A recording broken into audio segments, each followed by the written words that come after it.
Dalla Piavesella al Sile, sversamento di prodotti chimici da un'azienda del Villa-Orbese individuata nelle ultime ore dalla polizia locale. La densa schiuma bianca costringe il sindaco a emanare un'ordinanza che vieta l'uso del canale per irrigare. Nel marzo 2018 massacrò a colpi di roncole i coniugi Nicolasi. La Corte di Cassazione conferma in via definitiva la condanna all'ergastolo per Sergio Papa. Un violento nubifragio si abbatte su Susegana, L'Aquila e alcuni reparti dello stabilimento 4.0 di Electrolux. Stop alla produzione, in cassa integrazione degli operai dei reparti interessati. La morte di Leonardo Del Vecchio e il ritorno della salma ad Agordo con l'apertura della Camera Ardente, l'omaggio dei big dell'economia, degli operai, dei cittadini allo storico imprenditore. Davanti al feretro anche il successore Francesco Milleri, domani i funerali. Da domani intanto scatta l'obbligo per tutti gli esercenti, multe per chi non utilizza il POS. La maggior parte dei negozianti è già pronta, ma resta il problema delle commissioni bancarie. Svelati i contenuti del simposio mondiale dei servizi segreti atlantisti svoltosi nella Marca nei giorni scorsi, tra i temi anche gli asset strategici da salvaguardare in nome della sicurezza nazionale. A Verona l'insediamento ufficiale di Damiano Tommasi come nuovo sindaco della città. Per Giampaolo Gobbo ora necessaria una profonda riflessione. La Lega dice deve tornare ad ascoltare la base. Telespettatori di Antena 3, buonasera e ben ritrovati. Il telegiornale di Treviso è dunque in primo piano. Parliamo dell'inquinamento che è partito dal canale Piavesella. La Piavesella è arrivato anche fino al Sile in città Treviso, quindi partendo da Villorba. In queste ore sarebbe già stato individuato il responsabile, parliamo di un'azienda a quanto pare del Villa-Orbese, accertata la sostanza, si tratta di tensioattivi, quindi sostanze chimiche appunto che hanno inquinato il canale, stanno inquinando il canale. Allora ripercorriamo la mattinata di questo allarme inquinamento. Alle prime luci dell'alba il Piavesella si presentava così, l'acqua coperta da una schiuma bianca. Il canale attraversa il territorio di Villorba e Treviso. Numerose le segnalazioni dei cittadini ai vigili del fuoco, ai carabinieri e alle istituzioni, allarmati per questo ennesimo sversamento. Abbiamo potuto constatare lungo il percorso della Piavesella che le quantità di schiuma si formano dove ci sono le cadute d'acqua. Molto probabilmente con l'ossigenazione dell'acqua, pur non essendo un tecnico posso immaginare che sia questo, si forma questa schiuma.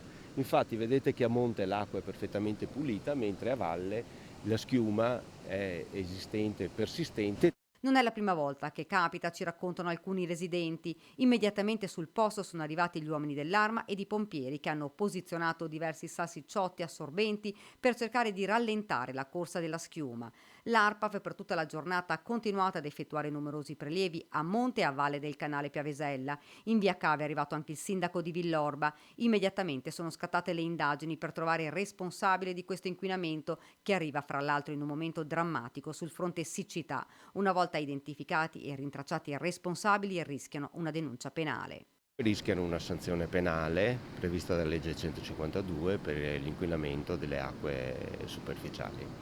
Ci saranno maggiori controlli adesso?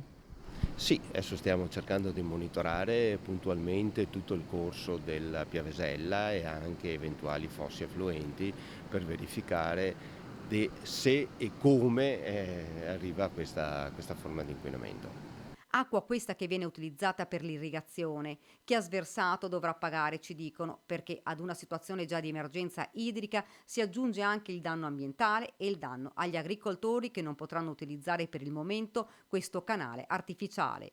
Da via Cave ci siamo spostati poi in via Fonderia. La schiuma è arrivata anche qui, allarmati i residenti anche per la fauna selvatica. Ci sono germani reali, ci sono dei cigni e altri uccelli, soprattutto in questa piazzola si fermano e stanno spesso lì, oggi non c'era nessuno. La schiuma del Piavesella ha raggiunto il Boteniga e poi il Sile.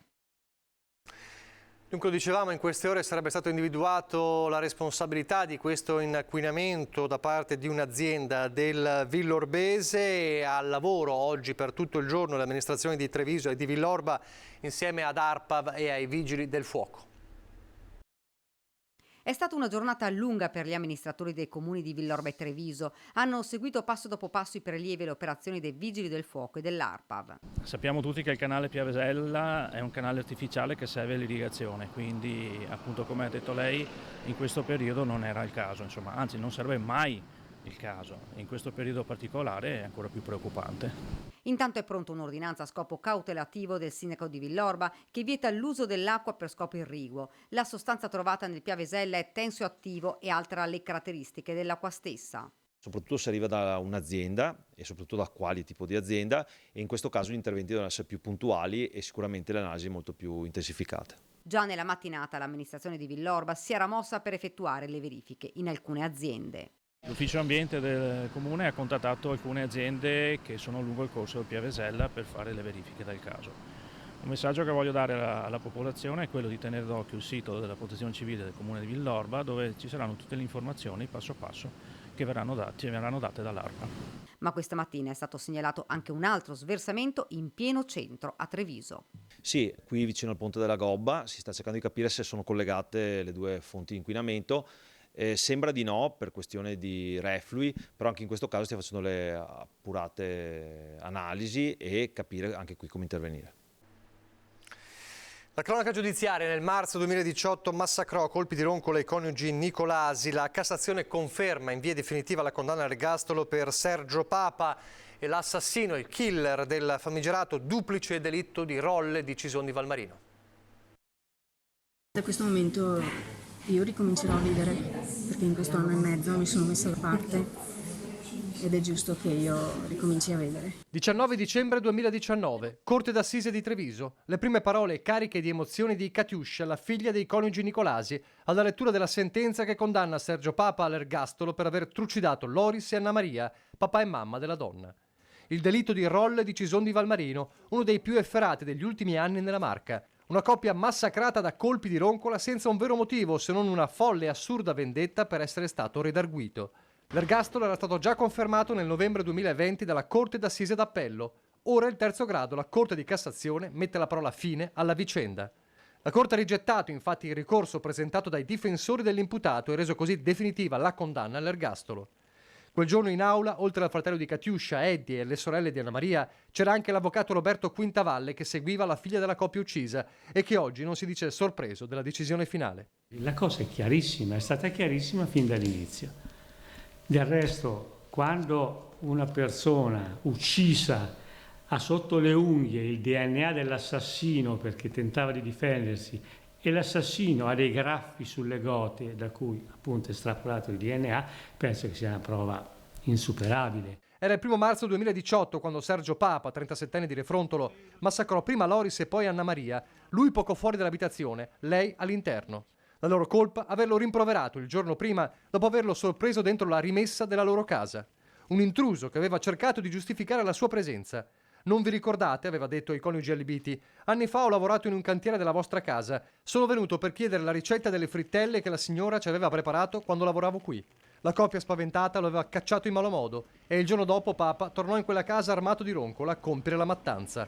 L'ho fatto per vedere l'effetto che fa, aveva poi confessato qualche giorno dopo a un pregiudicato marocchino con il quale l'imputato aveva trascorso alcuni giorni prima di essere arrestato, il 10 marzo 2018. Da subito infatti le indagini del PM Davide Romanelli e dei carabinieri guidati dal tenente colonnello Giovanni Mura si erano concentrate proprio su Papa. Poi la prova chiave, il DNA del 37enne rilevato da Risti Parma sotto un'unghia di Anna Maria, la sua estrema, disperata difesa prima di soccombere sotto i colpi mortali. Ora la chiusura del cerchio, anche se un capitolo, quello del risarcimento di 200.000 euro, resterà inesorabilmente aperto. È ovvio che questo signore non avrà mai, i suoi parenti non gli lasceranno mai se muoiono prima dei beni, perché sanno dove andrebbero a finire, quindi è nullatenente e resterà nullatenente. Un violento nubifragio si è abbattuto su Susegana nel primo pomeriggio con acqua entrata nei reparti dell'Electrolux. La fabbrica innovativa 4.0 è stata costretta a sospendere infatti la produzione per i rischi legati alla sicurezza. È entrata acqua nei reparti interni della sede, al lavoro le squadre di pompieri interne, manutenzioni e pronto intervento per asciugare e mettere in sicurezza la strumentazione digitale e gli impianti. Messi in cassa integrazione gli operai dei reparti inutilizzabili navigabile. Anche nei parcheggi sono entrati circa 30 cm di acqua, mettendo a rischio alcune auto dei dipendenti. A Retto invece la fabbrica tradizionale della catena di montaggio Cairo, che regge appunto a Retto questo impatto del nubifragio e ha lavorato normalmente senza chiusure. Parliamo di economia perché da domani il POS è obbligatorio in tutti gli esercizi pubblici per consentire i pagamenti elettronici. I baristi negozianti si sono a Treviso già attrezzati, ma ribadiscono le commissioni sono troppo elevate. Ma paga in contanti o col POS? Io oggi, aspetta che guardo, penso che pagherò col POS. Piazzetta San Parisio, nel centro storico di Treviso, a comprare frutta e verdura c'è anche l'ex presidente Ascom Guido Pomini, oggi alla guida di Federmoda. È la vigilia dell'entrata in vigore del POS obbligatorio in bar, negozi e studi professionali. Da domani vietato rifiutare i pagamenti elettronici, pena una sanzione di 30 euro, maggiorata del 4% del valore della mancata transazione. POS obbligatorio anche tra i banchi del mercato, ma a Treviso è difficile trovare qualcuno che non si sia già adeguato. Sì, da l'anno scorso diciamo, perché ci hanno avvisato i commercialisti che è obbligatorio, siamo già attrezzati. Comunque riteniamo che le commissioni bancarie, visto che adesso diventa obbligatorio, siano molto alte. Un'attività piccola ha bisogno anche di avere delle agevolazioni, non sempre avere dei pagamenti anche per cose che sono così obbligatorie. Quanto lascia lei di commissioni al mese? 200-250 euro al mese. Più Solo 15, più 15 di noleggio della macchinetta del POS. E questo naturalmente influisce sui vostri affari. Secondo lei sì, influisce molto. Ma le abitudini dei consumatori stanno evidentemente cambiando e occorre assecondarle. Chi paga con la carta, chi direttamente con lo smartphone, a fare compere in contanti sono rimasti in pochi. Perché si trova meglio con i contanti che con la carta? Perché dopo bisogna registrarla la carta, stargli drio. È più semplice con i contanti ancora. Ma il futuro, anzi il presente, è il pagamento elettronico, che però ha luci e ombre, e non solo per i costi. Non sempre la rete ti permette di fare transazioni veloci, sicure sì, e per chi vende un prodotto frequente con molto traffico, perdere 15-20 secondi per una transazione potrebbe essere un problema non indifferente. Ma da domani non ci si potrà sottrarre, con i negozianti obbligati ad accettare pagamenti di qualsiasi importo. €1 sì, un semplice euro sì. A fronte di una commissione di quanto? Su €1 andiamo a pagare 20 centesimi di commissione, che non è da poco, se devo essere sincero. E ci sono anche asset strategici da salvaguardare in nome della sicurezza nazionale, dalle colline del Prosecco alle aziende dell'automotive, le aziende anche a rischio. Insomma, si è parlato anche di questo nel simposio mondiale dei servizi segreti atlantisti che si è svolto in questi giorni nella Marca. La sicurezza nazionale passa anche dalla salvaguardia dell'economia e del know-how delle principali realtà produttive, brevetti, componentistica, progetti innovativi. I vertici delle intelligence mondiali che si sono riuniti a Treviso per il simposio delle strutture di formazione dei servizi segreti hanno discusso anche di tutela di asset strategici di casa nostra, dal settore dell'automotive a quello del prosecco. È un prodotto che ha un indotto economico non solo dei vari produttori, ma tutte quelle che sono le aziende correlate. Quindi se pensiamo da chi fa le scatole, da chi fa le etichette, da chi si occupa dell'esportazione, quindi vediamo che è un network di aziende, di realtà che ovviamente una sostiene l'altra, quindi la crisi anche del prodotto fisico della vite avrebbe poi una ripercussione ovviamente sul numero di dipendenti locali, nazionali e anche internazionali, che creerebbe molta difficoltà. L'intelligence agisce quindi anche a tutela di realtà come queste, come è stato ribadito dai partecipanti al simposio nell'intervento conclusivo alla Camera dei Deputati. Esempio di azione diretta dello Stato, l'applicazione a novembre da parte del presidente Mario Draghi del cosiddetto Golden Power per bloccare la vendita dell'ex Baccini di San Biagio di Callalta, specializzata nello sviluppo della tecnologia fotovoltaica a silicio cristallino, a un gruppo cinese. È lo Stato che può intervenire, in questo caso limitando quella che è l'economia privata, perché quell'azienda è considerata un bene superiore non solo per il proprietario singolo, ma appunto per l'intero sistema nazione di sicurezza nazionale. Si è parlato anche di questo proprio perché sempre di più la visione di intelligence è composita, quindi non solo i militari, non solo le realtà governative classiche, ma anche tutta quella che è la parte privata, che abbiamo visto essere stata messa sotto stress anche da alcuni competitor, come può essere la Cina, proprio in da zona geografica del nord-est. Ecco, sono dati pubblici che si possono condividere. E intanto c'è un Veneto che stava raccogliendo i frutti della ripresa post-Covid, ma è bloccato da siccità ed effetti indiretti della guerra. Noi abbiamo registrato una forte ripresa dell'economia del Veneto, diciamo che grazie anche alla manifattura, che rappresenta l'aspetto di maggior rilievo ed è una caratteristica strutturale del Veneto. Neanche il tempo di festeggiare il recupero dei 2/3 di quanto perso per la crisi del Covid, che l'economia del Veneto deve già confrontarsi con nuove sfide. La guerra in Ucraina, innanzitutto. Secondo il report annuale della Banca d'Italia, pesa relativamente poco in maniera diretta, visto che l'export verso quei paesi è solo del 2,5%, ma provoca comunque conseguenze anche pesanti. Tutti gli effetti indiretti che vanno ad agire sui prezzi delle materie prime, sui tempi di consegna delle materie prime e sui prezzi dell'energia che tanto ci serve essendo una regione manifatturiera. Il tema dell'energia è tra quelli cruciali. Ai maggiori costi per famiglie e aziende si aggiungono le nuove difficoltà alla produzione idroelettrica a causa della terribile siccità di questo periodo e non solo. Il problema della transizione energetica, gli impatti che assumono soprattutto sui costi delle imprese per realizzare questa conversione energetica, ma in questo momento le sfide molto importanti che determinano questi eventi, tipo la siccità che stiamo vivendo adesso e che ci può portare anche in termini di razionamento delle difficoltà ulteriori che per una regione a elevata vocazione manifatturiera non è certo una bella notizia. L'occupazione cresce debolmente e soprattutto con contratti a tempo determinato, in un quadro in cui i salari non aumentano al passo con l'inflazione. I consumi comunque sono cresciuti più del reddito, del 4,7%, e la quota di imprese inutili o in pareggio è cresciuta nel 2021 di 8 punti percentuali. L'ultimo aspetto favorevole è quello legato alla finanza pubblica. Noi abbiamo degli enti territoriali che hanno una buona situazione tecnica e questo rappresenta un prerequisito importante in vista della spendita dei fondi del PNRR. La politica adesso, nel giorno in cui Damiano Tommasi si insedia ufficialmente come nuovo sindaco di Verona, una riflessione di Giampaolo Gobbo, anima della Lega, una riflessione sul futuro proprio del Carroccio, di quello che viene chiamato anche il processo all'interno del centrodestra dopo la debacle nel capoluogo scaligero. Evidentemente bisogna prendere atto che soprattutto le liste della Lega, sia a Padova che a Verona, non hanno proprio portato gran risultati. Questa è la realtà dei fatti.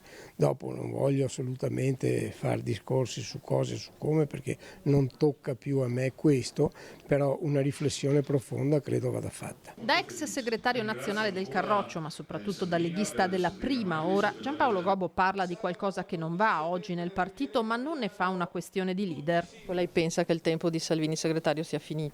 No, non è questo il discorso, non è il tempo di Salvini o di qua, bisogna pensare alla Lega e anche Salvini evidentemente deve prendere in considerazione questa situazione. Dove il centrodestra non ce l'ha fatta come a Verona, il nuovo corso è cominciato da oggi. Per il neosindaco Damiano Tommasi la camminata verso Palazzo Barbieri, sede del comune, e quindi l'insediamento ufficiale. Dove si può fare politica in tanti modi.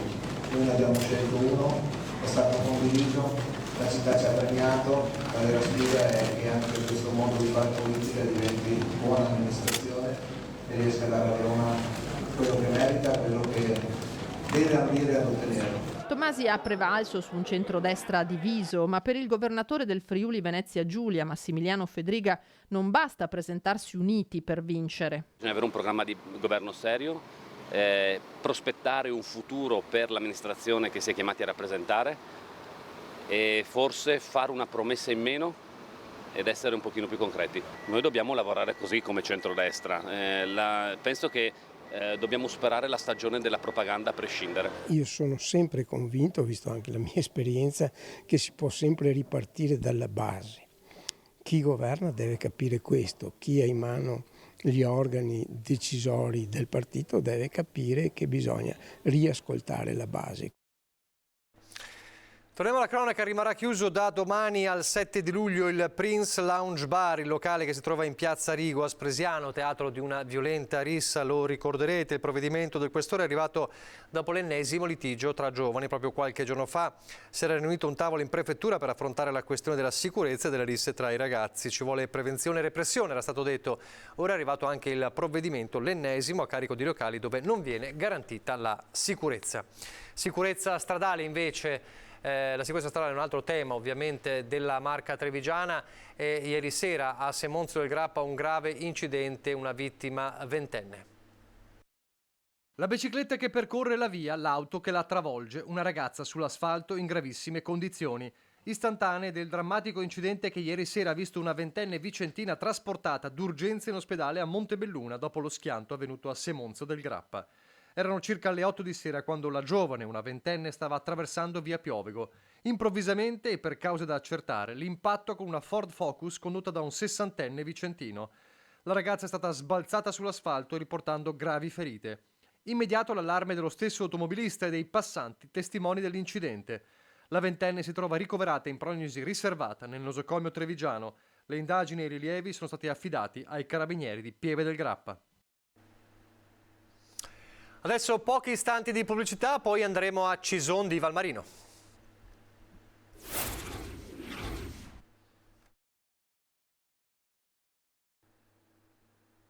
Rieccoci in studio in diretta dunque a Cison di Valmarino, dove da qualche giorno il locale museo della radio si è arricchito di un lascito particolare, un viaggio tra oggetti e suoni che fanno parte della storia personale di ognuno di noi.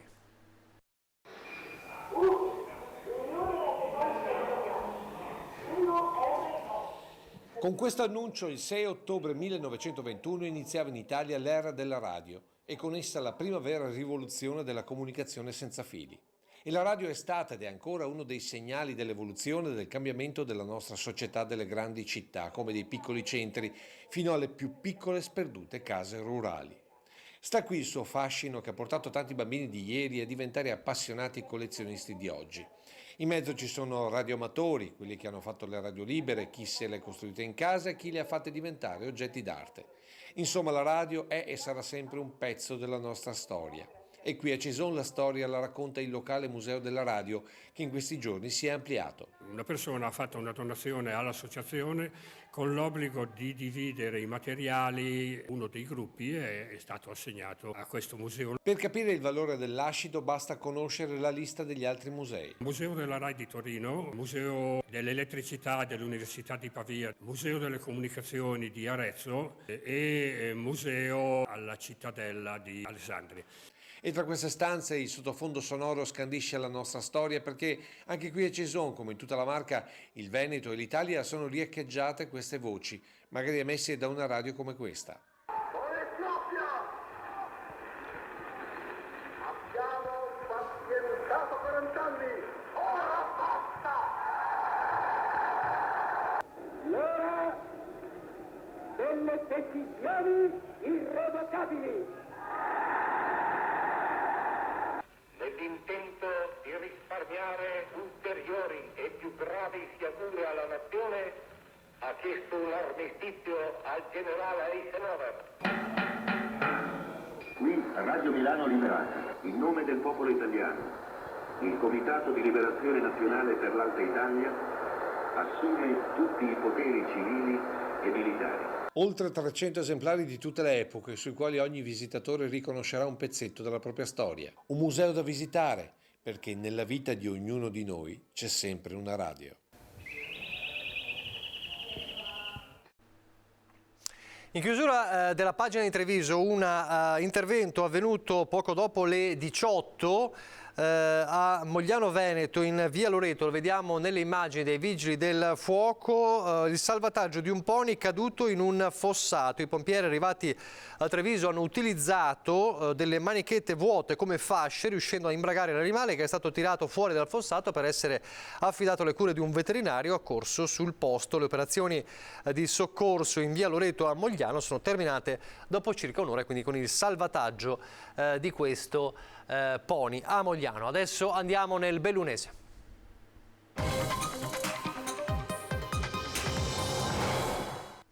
E dunque torniamo ad Agordo perché la salma di Leonardo Del Vecchio è tornata nella sua Agordo. Il feretro è arrivato questa mattina, l'apertura della Camera Ardente, l'omaggio di tutta una città al grande imprenditore.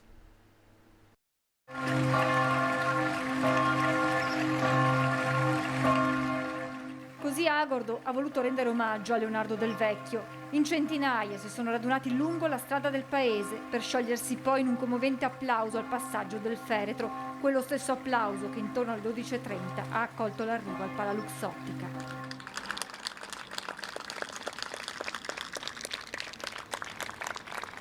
Sin dalle prime ore di questa mattina migliaia di persone sono arrivate al Palaluxottica, tanta commozione ma anche riconoscenza per quello che Leonardo Del Vecchio ha rappresentato per il bellunese.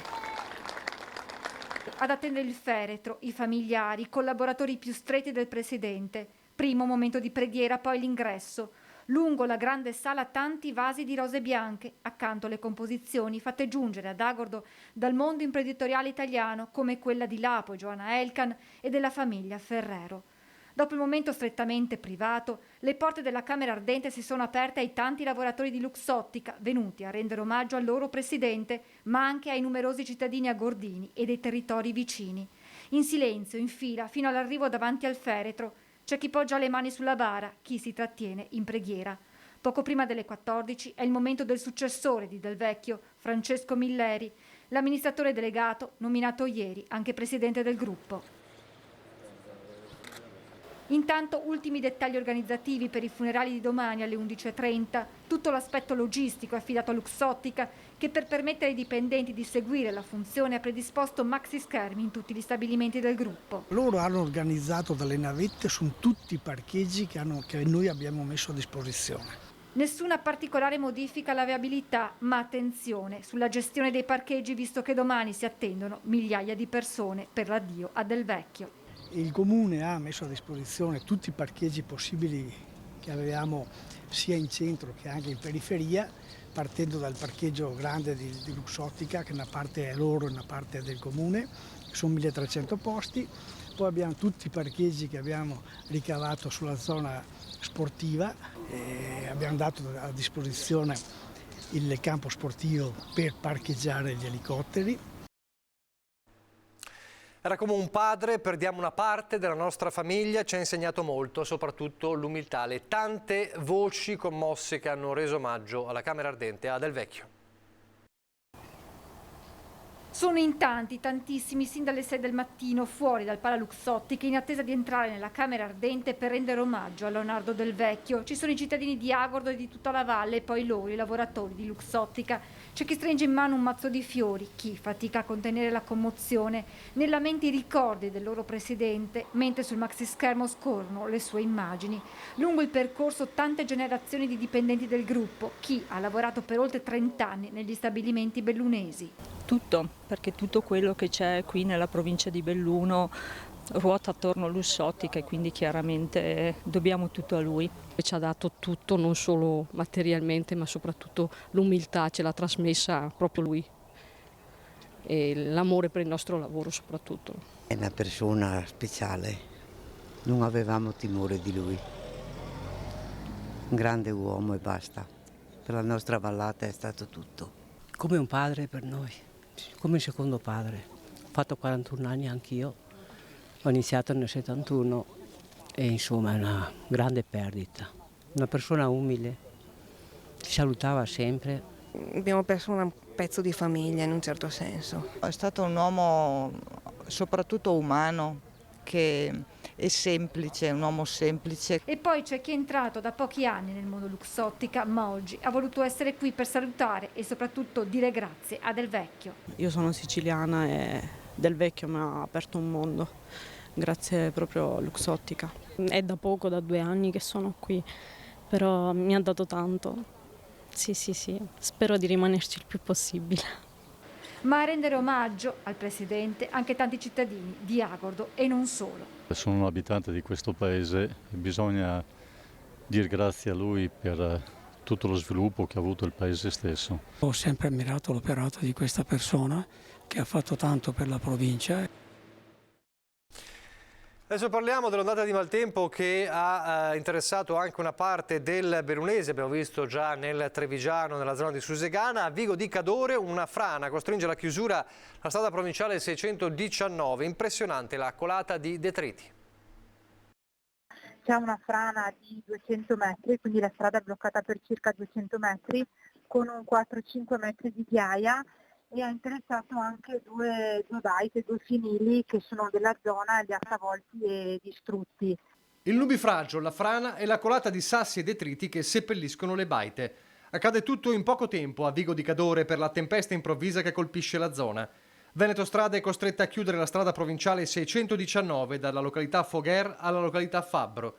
L'unico sollievo è che non ci sono feriti, gli interventi tempestivi hanno comunque scongiurato conseguenze peggiori, ma la situazione è pesante e costantemente monitorata. Abbiamo attivato il centro operativo comunale di protezione civile in maniera tale da attivare anche il volontariato locale, quindi la sezione ANA Cadore, che ci ha fatto tutta una serie di sopralluoghi sul territorio. E c'è un altro problema da tenere sotto osservazione. Abbiamo liberato un piccolo affluente che però in caso di grandi piogge è a ridosso gravitato, quindi porta un sacco di materiale e rischia poi di esondare, quindi anche lì abbiamo liberato le briglie, adesso è tutto sotto controllo. Altro sorvegliato speciale è il fiume Piova, dove c'è anche la centrale idroelettrica di proprietà del comune già distrutta da Vaia. Nei prossimi giorni faremo dei sopralluoghi per valutare effettivamente l'inviaiamento dell'opera di presa e speriamo che non ci siano stati danni alla centrale stessa. Si guarda al cielo, si spera che il tempo sia clemente nelle prossime ore. Da oggi in avanti i sopralluoghi non si fermano. Difficile capire quando la strada sarà riaperta. Adesso stiamo lavorando in emergenza. Quindi fin tanto che non è stabilizzata la situazione né il Comune né soprattutto Veneto Strade possono dare delle tempistiche certe. E allora a proposito di quello che accadrà nelle prossime ore vi lascio proprio al meteo, alle previsioni del tempo e con queste ci salutiamo. Grazie per averci seguito, arrivederci.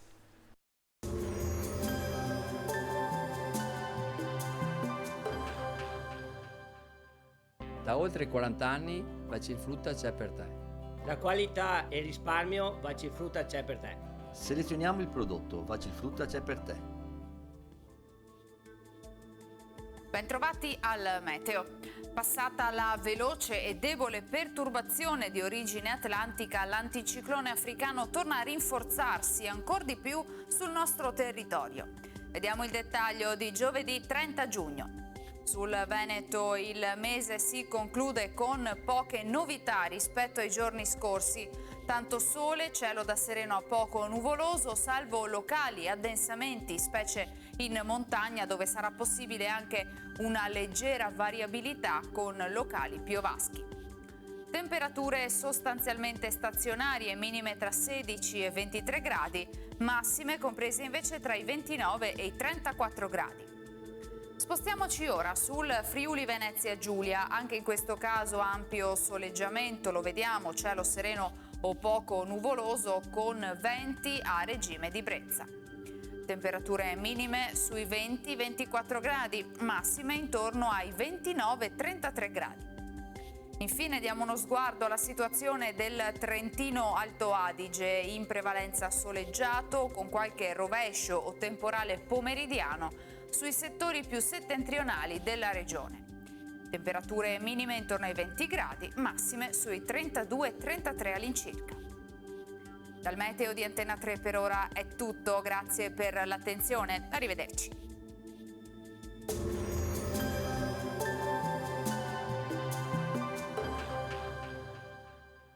Da oltre 40 anni Bacifrutta c'è per te. La qualità e il risparmio Bacifrutta c'è per te. Selezioniamo il prodotto, Bacifrutta c'è per te.